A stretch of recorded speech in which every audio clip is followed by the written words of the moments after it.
नमस्कार दोस्तों, global affairs by Sandeep Manudhane series में आपका हार्दिक स्वागत है। एक बहुत बड़े थिंकर हुए जिन्होंने ये बताया कि दुनिया इकोनॉमिकली फ्लैट हो चुकी है, अर्थात डेवलप्ड वर्ल्ड और डेवलपिंग वर्ल्ड के लिए एक समान लेवल प्लेइंग फील्ड बन चुका है। और ऐसा उन्होंने भारत में बेंगलोर में आके, तब उसे बेंगलोर कहा जाता था, जब आईटी सेक्टर का करिश्मा देखा आज से 25 साल पहले, तब उन्होंने किताब लिख डाली, the world is flat. Thomas Friedman इनका नाम है। लेकिन क्या यह दुनिया अब फ्लैट नहीं रही?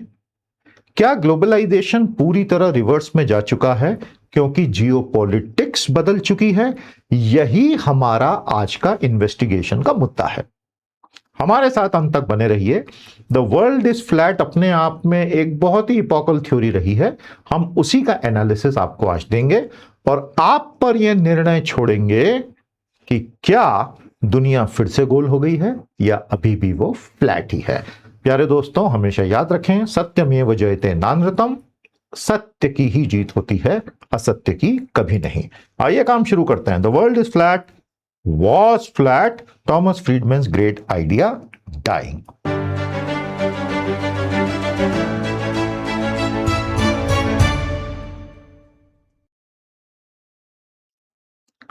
जब इन्होंने कहा कि द वर्ल्ड इज फ्लैट, तो उसके बहुत सारे पहलू लोगों के सामने निकल कर आए थे।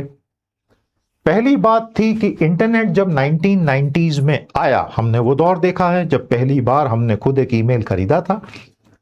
उसने ग्लोबल इंटरनेट जब आया तो उसने दुनिया को वाकई में एक कनेक्टेड विलेज में तब्दील किया। तब the world is a global village, ये वाक्य बड़ा प्रसिद्ध हुआ था, बड़ा पॉपुलर हुआ था, that the world is a global village. Business efficiency दुनिया की अनाप शनाप बढ़ गई क्योंकि ग्लोबल वैल्यू चेन और ग्लोबल सप्लाई चेन्स का निर्माण होने लगा।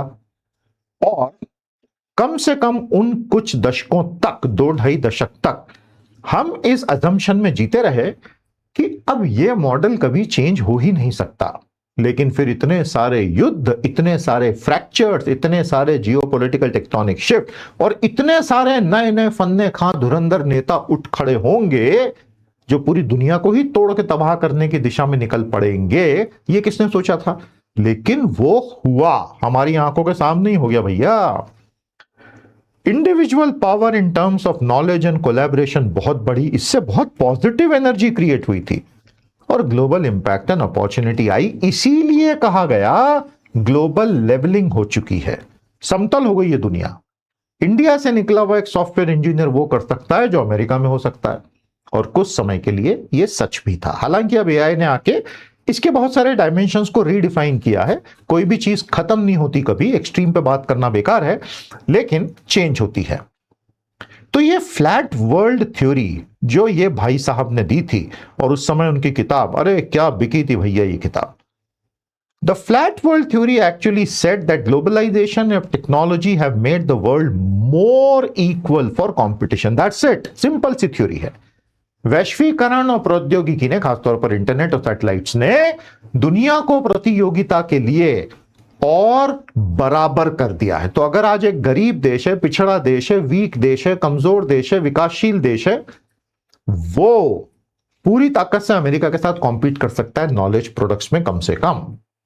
और जब इन्होंने ये सब देखा था, तब न तो चाइना 20 ट्रिलियन की इकोनॉमी बना था, न इंडिया तब 4 ट्रिलियन की इकोनॉमी बना था।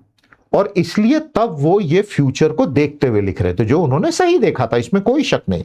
Ultimately there is a limit to how deeper you can go into the future. इनकी जो किताब आई, द वर्ल्ड इज फ्लैट, इसने दुनिया में तहलका मचा दिया, इसने पश्चिम को काफी डरा भी दिया। और इस किताब की तो लाखों प्रतियां बिक गई, कॉलेजों में ये किताब सिलेबस में पढ़ाई जाने लगी कि भाई flattening of the world is a continuous process and outsourcing and global connectivity have created this level playing field।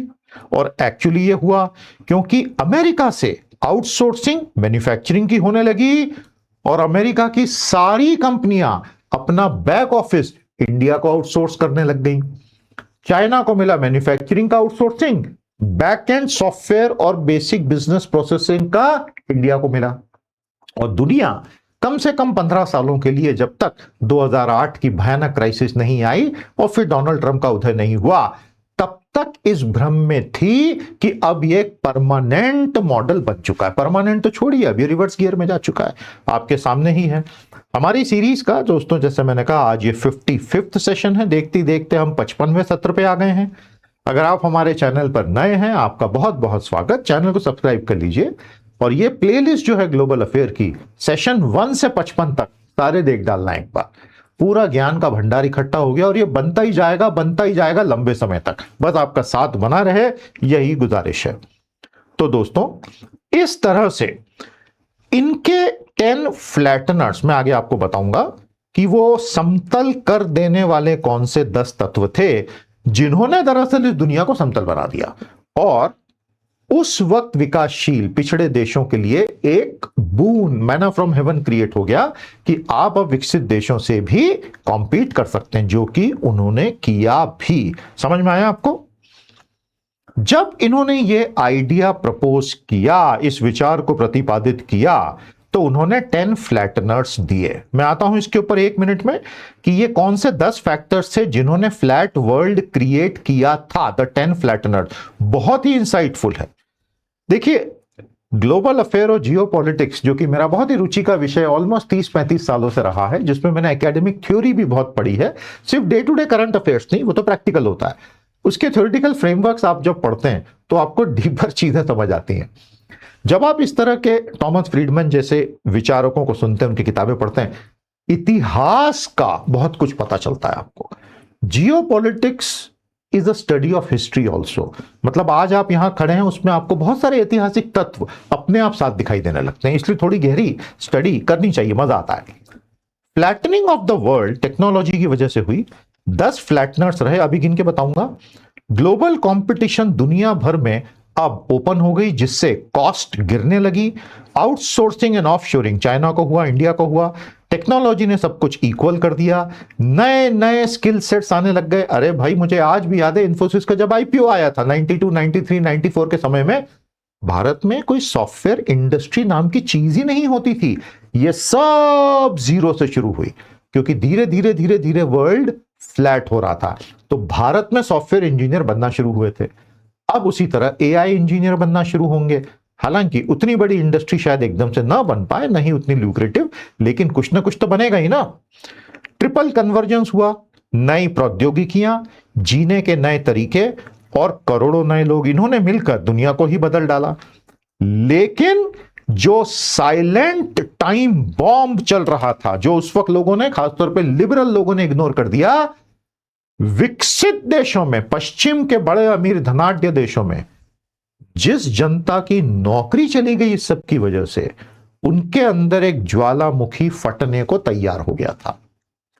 और 2008 की ग्लोबल फाइनेंशियल क्राइसिस, जो अमेरिकियों की मूर्खता की वजह से आई, उसने फाइनली अमेरिका में राइट विंग में ऐसी हवा भरी कि डोनाल्ड ट्रंप का ही उदय हो गया, जिन्होंने पूरा सिस्टम ध्वस्त कर दिया।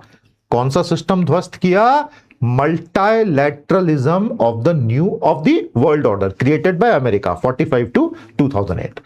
उन्होंने बोला, we don't need any multilateral order, we will go unilateral. क्योंकि वहां की जनता में इसी मल्टीलैटरलिज्म और ग्लोबलाइजेशन के खिलाफ गुस्सा भरा हुआ था, क्योंकि यह सब हुआ था।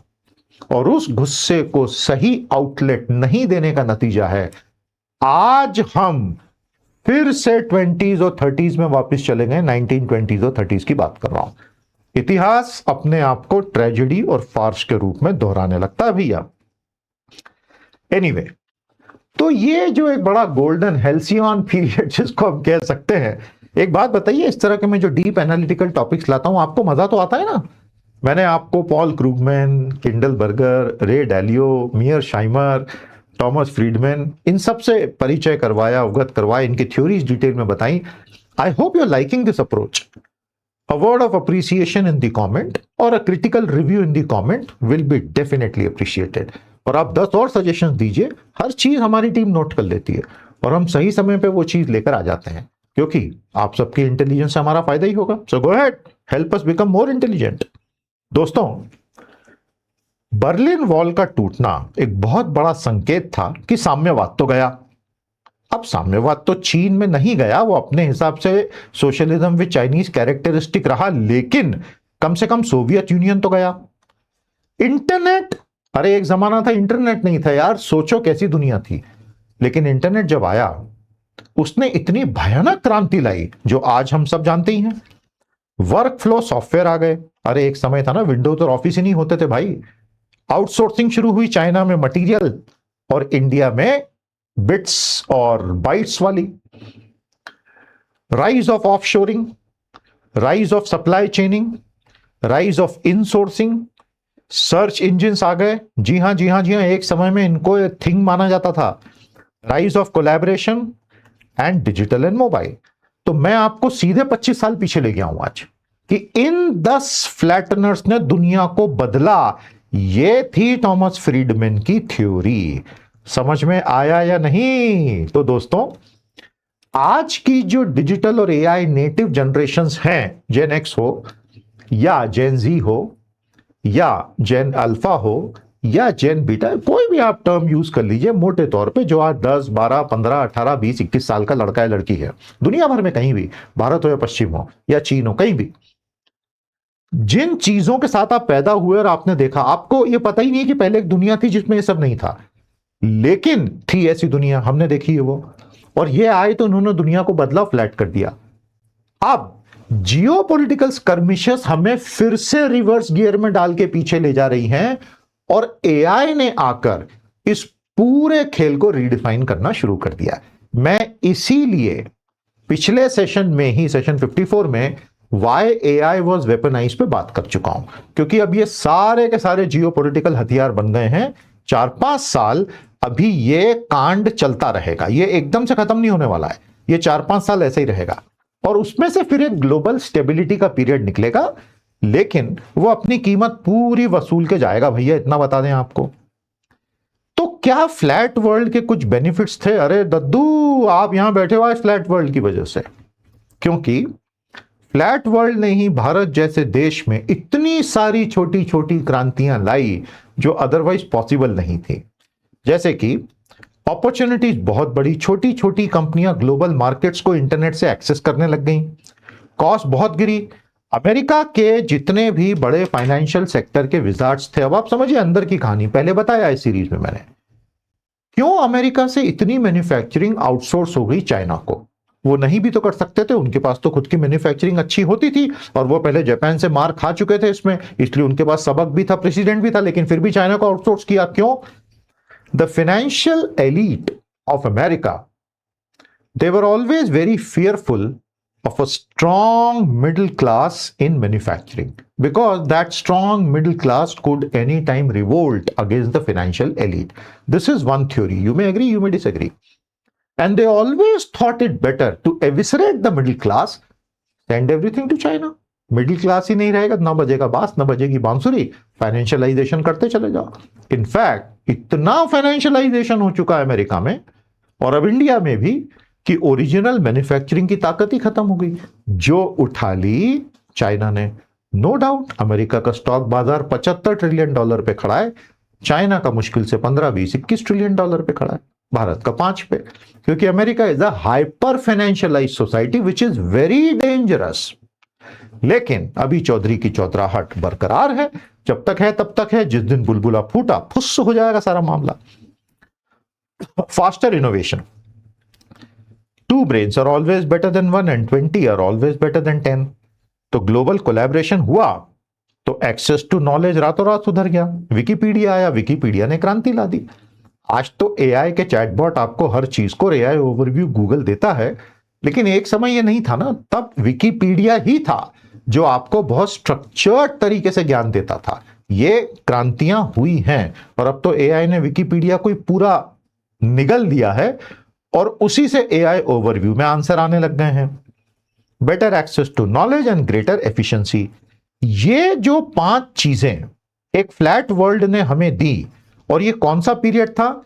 ये पीरियड था 1990 से लेके 2008 का। फिर तो ग्लोबल फाइनेंशियल क्राइसिस के बाद एक मरे हुए पूंजीवादी मॉडल को वेंटिलेटर पर रख के बस फुसुक फुसुक फुसुक हवा भर भर के उस लाश को जिंदा रखा गया।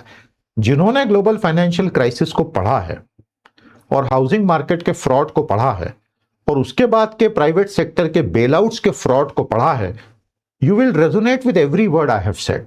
जिन्होंने नहीं पढ़ा उन्हें नहीं पता है, लेकिन जिसको हम पूंजीवाद समझ रहे हैं वो दरअसल एक मरी हुई लाश में हवा भर के उसको चलाया जा रहा है।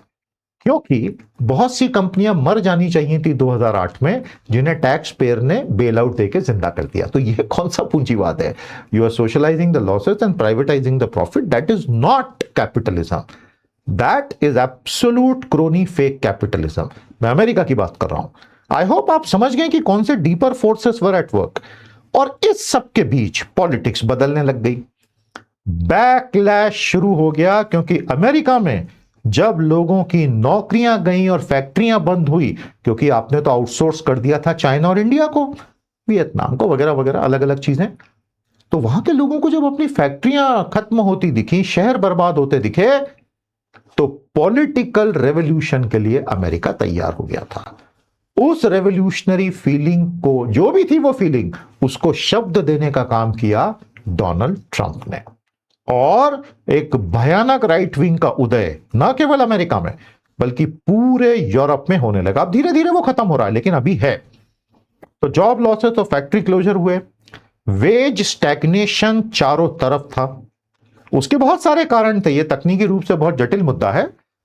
Rising efficiency will lead to wage stagnation in many cases, and as I said the American elite had no interest in pushing manufacturing more for the sheer fear of having a very strong middle class which could always revolt against them because of financialization and random profit making by the financial elites. Rising inequality और ये feeling की globalisation ने तो सिर्फ कुछ लोगों का फायदा किया और हमारा तो सत्यानाश ही कर दिया है। देखिए, inequality is a fact of the world now.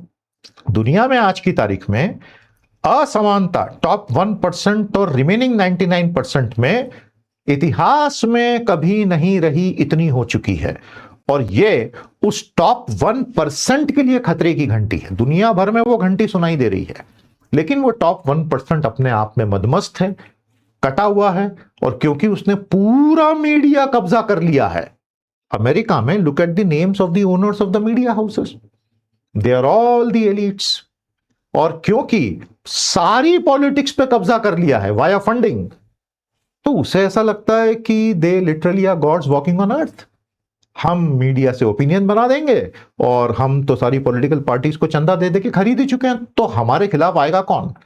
ये जनता के मन में बहुत जबरदस्त असंतोष को जन्म देता है। लेकिन मैंने ये इनइक्वालिटी के कंटेक्स्ट में बोला था, जो हिस्टोरिक रूप से हाई है आज की तारीख में पूरी दुनिया में, कहीं बहुत ही ज्यादा, कहीं थोड़ी सी कम। लोगों को अपने राष्ट्रवाद का नुकसान अच्छा नहीं लगा, क्योंकि अल्टीमेटली आप जब ये देखते हैं कि चाइना चला गया सब कुछ इंडिया, तो उनको लगता है फिर हमारा देश है ही क्यों। और एक कल्चरल इनसिक्योरिटी को हवा दी डोनाल्ड ट्रंप जैसे राइट विंग के बहुत ही एग्रेसिव नेताओं ने। तो अब आगे क्या है भैया? देखिए, ग्लोबलाइजेशन का दौर तो गया, अब है रीजनलाइजेशन का दौर। प्योर एफिशिएंसी नहीं, रेजिलियंस, लेकिन resilience always comes at a cost because redundancy is never free. Digital world में fragment, higher cost and inflation risk, and a new opportunity for bridge nations like India. तो आने वाले समय में अब हमें क्षेत्रीयकरण दिखेगा, छोटे छोटे ग्रुप्स बनेंगे, और ये एफिशिएंट तरीका नहीं है, लेकिन है अब यही। रेजिलियंस ओवर प्योर एफिशिएंसी, जैसे मैंने चाइना +1 की पूरी स्ट्रेटेजी पढ़ाई थी आपको। डिजिटल वर्ल्ड का फ्रेगमेंटेशन इज गारंटीड, कॉस्ट बढ़नी है, इन्फ्लेशन बढ़ेगा ही बढ़ेगा। ब्रिज नेशंस बैलेंसर्स का काम करेंगे। दुनिया में दो बड़े गुरिल्ला हैं अब 800 पाउंड के, अमेरिका और चाइना, इनमें हो जाएगी दोस्ती। लग ऐसा ही रहा है बहुत सारे मुद्दों पे, कई मुद्दों पे फ्रिक्शन भी रहेगा, लेकिन ये लड़ेंगे नहीं क्योंकि दोनों मरेंगे उसमें। तो बाकी के जो नेशंस हैं उनके पास ब्रिजिंग की अपॉर्चुनिटीज अलग अलग जगहों पर, अलग अलग समय, अलग अलग तरीकों से आती रहेगी। बहुत ट्रांजैक्शनल हो जाने वाली हैं चीजें, और ये हमेशा इनएफिशिएंसी का द्योतक होती है।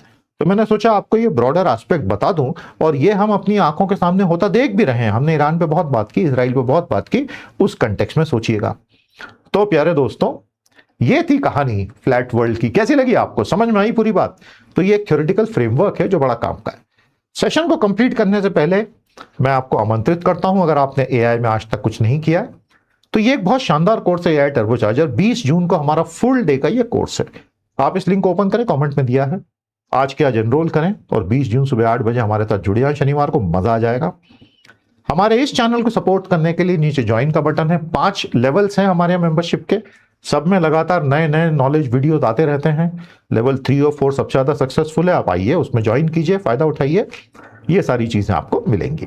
बहुत बहुत शुक्रिया। अब हम आपसे कल भेंट करेंगे। द वर्ल्ड इज और वॉज फ्लैट पर विचार कीजिएगा और अपनी राय भी बताइएगा। नमस्कार, जय हिंद।